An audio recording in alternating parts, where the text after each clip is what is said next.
안녕하세요. LA의 비트쇼입니다. 이게 도대체 무슨 일이죠?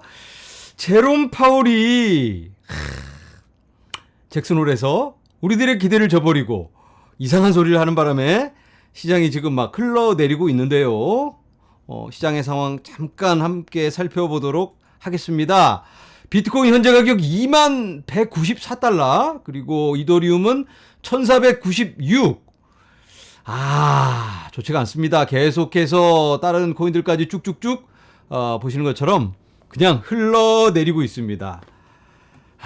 주식 시장도 마찬가지죠. 다우존스 3.03% 하락, S&P도 3.37%, 나스닥은 3.94, 거의 4%가 하락을 했고요. 제롬 파월이 도대체 무슨 말을 했을까요? 파월은 연준이 인플레이션을 낮추기 위해 싸울 때 앞으로 고통을 경고합니다. 고통을 안고 가야 한다. 연준의 목표가 있다면 딱 두 가지로 정리해 볼 수가 있겠는데요. 첫째가 물가 안정, 인플레이션을 낮춘다. 그리고 또 한 가지가 고용시장의 안정입니다. 그런데 지금 고용시장이 너무 좋아 보이니까 이제는 본격적으로 인플레이션 끄집어 내려야 한다, 이런 얘기인데요. 제롬 파월 의장은 지난 40년 만에 최고 수준에 근접한 인플레이션을 공격하기 위해 중앙은행이 강력하게 우리의 도구를 사용할 것이라고 말했다. 강력하게 사용하겠다. 무시무시한 말이죠. 어떻게 좀 잘해보겠다가 아니고 강력하게 하겠다니까, 이 발언은 인플레이션이 정점에 이르렀지만 뚜렷한 하락 징후를 보이지 않고 있다는 징후가 있는 가운데 나온 것입니다. 아니, 정점에 이르렀는데 하락 징후가 없다? 7월 달에 CPI 내려갔잖아요. 그렇죠? 그런데 파월 의장이 여기 한두 달간의 데이터에 흔들리지 않을 것이다. 그러니까 한두 달 인플레이션 수치 좀 낮게 나왔다고 거기에 맞춰서 정책을 정할 수는 없다, 이런 얘기인데요. 굉장히 앞으로 지금 꺾이는 분위기인데, 참 이거 이 사람 너무 공격적인데. 자, 그런데 이 사람이 이런 표현을 썼는데요. 연준의 파월 의장, 인플레이션에 강력하게 대처하겠다. 그런데 이 강력하게가 영어로는 뭐냐면, 이 사람이 오늘 이렇게 말을 했습니다. forcefully. forcefully라는 건 힘이다. force 힘이잖아요. 포스가 강하다. forcefully 힘으로 그냥 찍어 누른다. 잡아 끌어내린다. 강제로 그냥 어떻게 해서든지 힘으로 그냥 끄집어 내리겠다. 이런 표현이거든요. 저도 이걸 듣다가 이거 좀 너무 거칠게 과한 표현이 아닌가라는 생각이 들었는데, 이렇게 막 힘으로라도 끄집어 내리겠다니까 당연히 시장이 깜짝 놀랄 수밖에 없겠죠. 그런데 나중에 이제 후반에 가서는 그냥 무작정 내리겠다는 아니고 앞으로 추가적으로 나오는 지표를 보면서 결정하겠다, 이러면서 어느 정도 조정의 여지를 남겨두었습니다. 그렇다고 이제 9월 달에 몇 프로 인상하겠다라고 정확한 수치를 준 건 아니고, 하지만 비정상적인 그런 강한 대응을 하겠다라는 표현을 예전에 했는데 이걸 오늘 다시 한번 확인해 줬으니까 적어도 0.75%는 할 것 같은 그런 분위기입니다. 아직까지는 1%까지 될 수도 있는 거고, 오늘 분위기로는 그렇지만 추가적인 데이터가 나오는 거에 따라 맞추겠다니까, 그러면 추가적인 데이터라는 게 도대체 뭐가 있을까를 한번 봐야 되겠죠. 추가적인 데이터라면 가장 중요한 게 이제 CPI, 8월 달에 CPI를 또 9월 달에 발표를 합니다. 화면에서 보시는 것처럼 여기 8월 달 걸 9월 13일에 발표를 한다. 이날이 아주 중요하겠습니다. 맨날 이날이 중요하대, 그렇죠?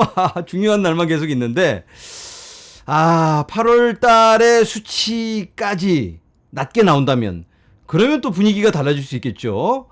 살짝 낮은 게 아니고 좀 더 많이 내려간다면 아무래도 인플레이션이 생각보다 좀 많이 꺾이네요. 그러면 이제는 금리를 그렇게까지 무리해서 올리진 않아도 될 것 같습니다 라고 할 수가 있는 거니까, 이때 이날이 너무 중요하겠다라는 생각이 들고요. 또 중요한 게 미국의 고용지표입니다. 고용지표가 아주 중요하다고 말씀드렸죠. 바로 비농업 부문 고용지표, 이게 매달 첫 번째 금요일에 발표를 하는데요. 9월 달에는 이날입니다. 9월 2일에 발표를 하게 되는데, 예상되는 수치는 28만 5천 개의 새로운 잡이 생긴다, 일자리가 생긴다, 이렇게 예상을 하고 있는데, 이게 좀 나쁘게 나와야 됩니다.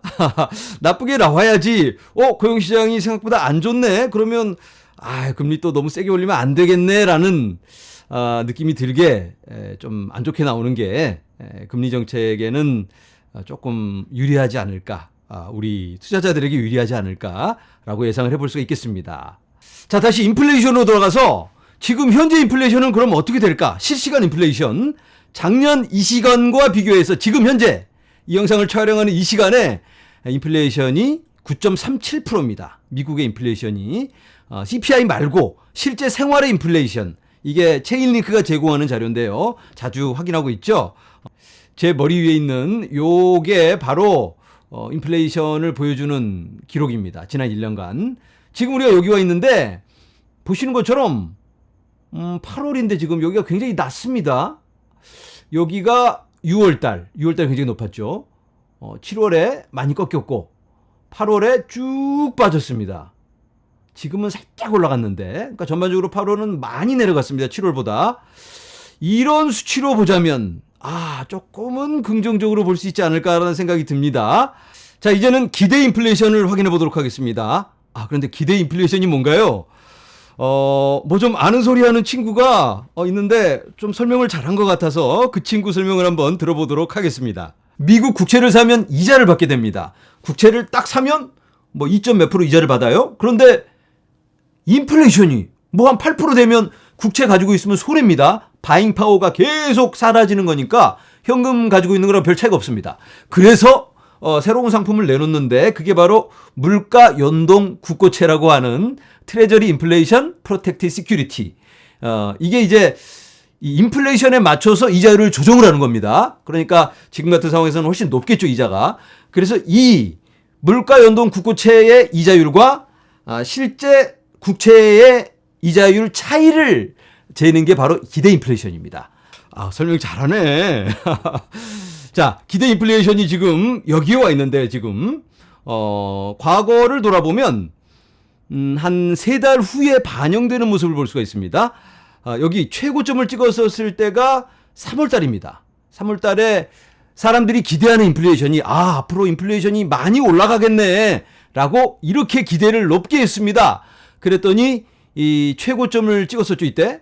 실제 CPI에 반영된 건 3달 후입니다. 3월 달이니까 6월 달에 가장 높았으니까. 그리고 꺾이는 모습을 볼 수가 있습니다. 이때가 4월이니까 3달 후라면 7월.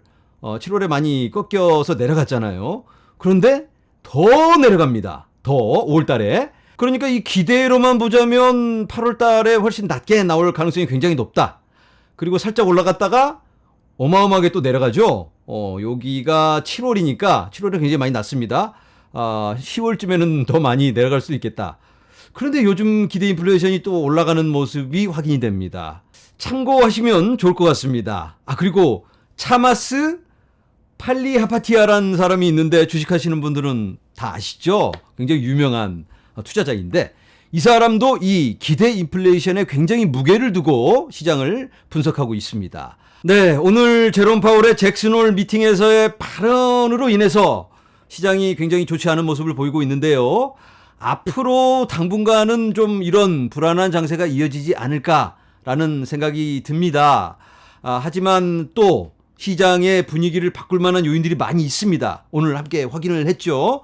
여러 인플레이션 수치, 새롭게 발표될 그런 수치들, 그리고 고용지표들, 그런 것들이 있겠고, 그리고 암호화폐 자체에만 적용되는 그러한 요인들도 많이 있겠죠.